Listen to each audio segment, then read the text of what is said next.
Maim Hreem Shreem Maim Kleem Sauh. 80th Nama in Lalita Sahasranama is Kharngulinakhotpanna Narayana Dashakruthi. This is a 16-letter Nama as per Sanskrit literature. When any devotee is chanting with this Nama, one should say that Nama as Om Kharngulinakhotpanna Narayana Dashakruthye Namaha. Om Kharngulinakhotpanna Narayana Dashakruthye Namaha. Om Kharngulinakhotpanna Narayana Dashakruthye Namaha. Karanguli, Kara plus Anguli. The fingers of the hands. Nakha, Nakhotpanna, Nakha plus Utpanna. The nails born from the nails. Who are born from the nails? We'll see in the next word. Narayana Dashakruti. The 10 incarnations of Narayana or Lord Vishnu, such as Rama, Varaha, Matsya, Kurma, all these 10 incarnations these incarnations were born from the nails of fingers of both the hands of Lalita Mata. It is said in Brahmanda Purana that the 10 incarnations of Lord Vishnu, as we said now, Matsya, Kurma, Varaha, such incarnations, 10 incarnations, arose from 10 nails of 2 fingers of Lalita Mata. As per Lalitopakhyaana, when Bandasura started throwing Sarvasura Astra, then the demons named Somaka, Hiranyaksha, Hiranyakashipu, Ravana, named demons came and they were ready for war with the armies of Lalita Mata, the Shakti Shena. Then Lalita Mata asked, she just created the 10 incarnations of Lord Vishnu who were born from the nails of goddess fingers, and these Dashavataras of Lord Vishnu killed the demons that were created by Bandasura.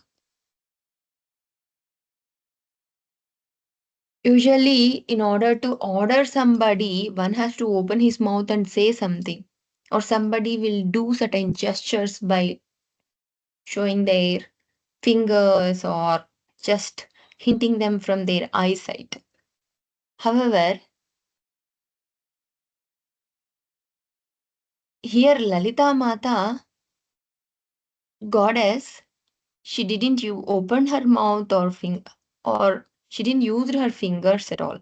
Just by using the nails of her fingers, the Dashavataras of Lord Vishnu were created. It means that when necessary, when needed, at any situation, at that time, just by looking at the nails, such great incarnations will arise and stand in front of Amma asking, what should we do?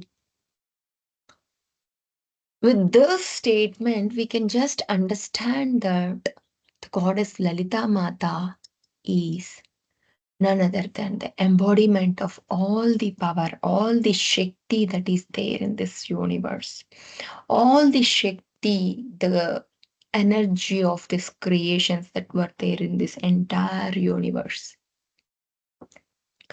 This is one way of interpreting this Nama that was given by Dr. G.L.N. Shastri in this book.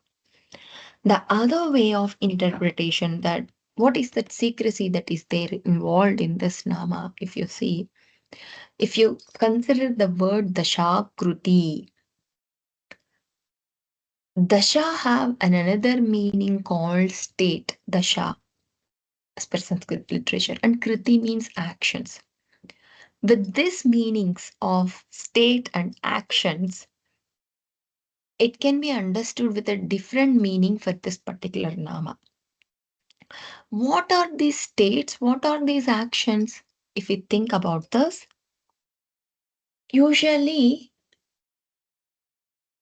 we say all the living beings in this world have Atma, where Paramatma will reside, right?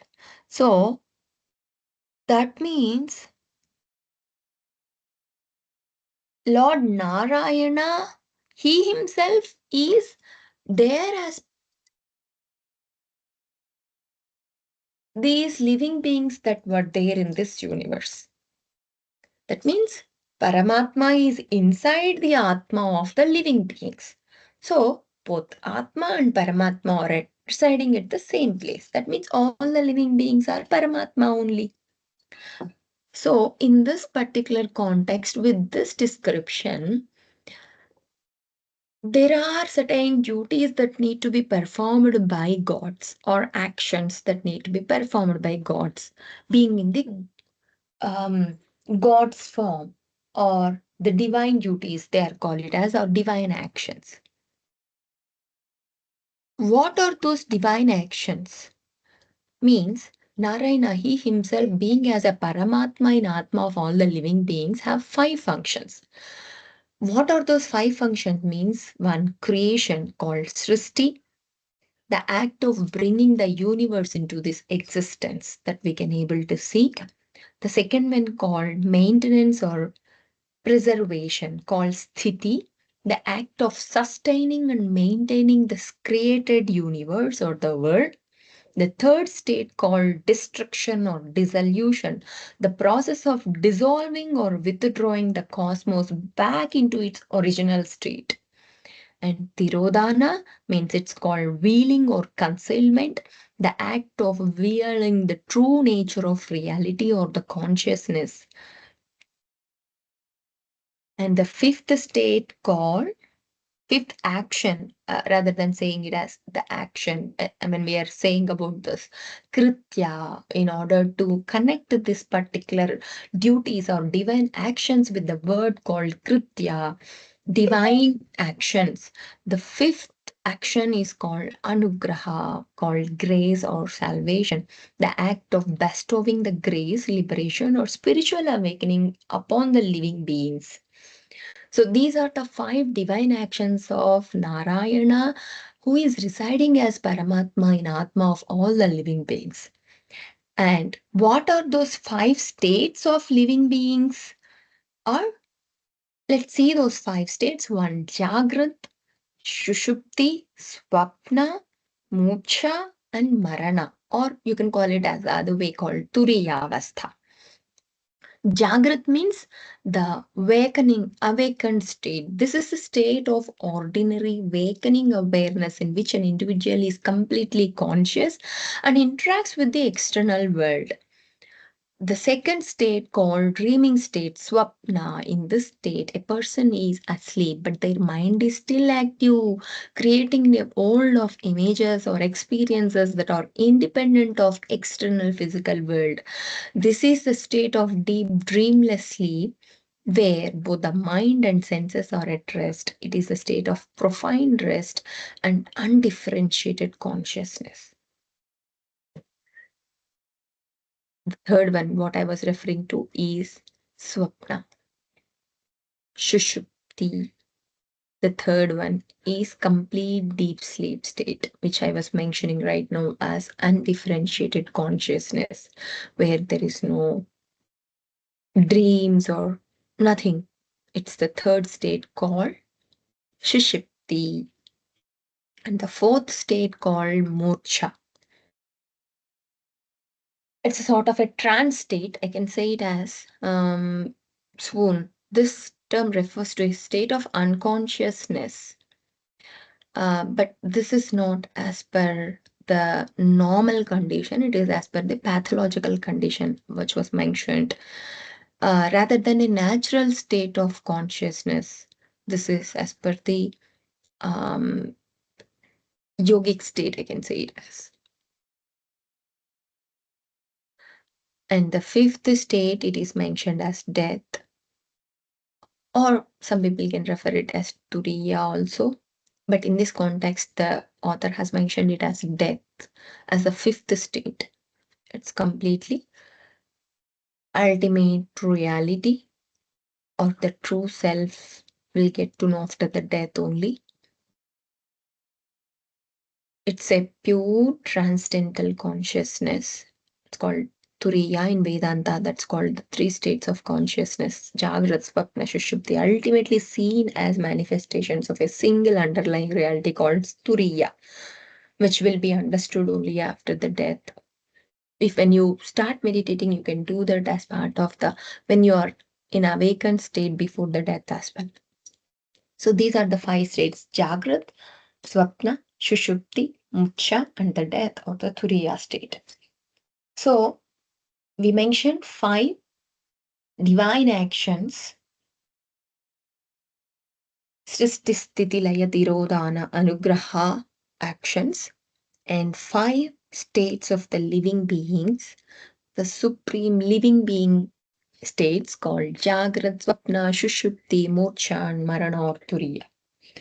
So therefore, this Nama Dashakruthi, when you see in this particular context, the 10 functions that were mentioned, the divine actions and then of the or the divine attributes, and the five functions of the living beings, or the five states of the living beings, or the 10 functions, these are formed from the 10 nails of the fingers of Mata, Lalita Mata. So in total, this Nama is having two different meanings that were described here. From the both nails of, from 10 nails of both the hands, fingers, she has given incarnations to the 10 incarnations of Lord Vishnu or Narayana. Because of this, she is called as Kharngulinakhotpanna Narayana Dashakruthi. The other way to interpret this is from the nails, the 10 nails of both the hands of the fingers, both supreme beings of the living being and as a supreme God, Narayana, 10 states, the 10 functions, Dashakruti, Panchakritya, uh, Pancha Avastha, are born from the nails of fingers of goddess Lalita Mata. Etat sarvam phalam Sri Sadguru Charana Arvinda Arpanamastu.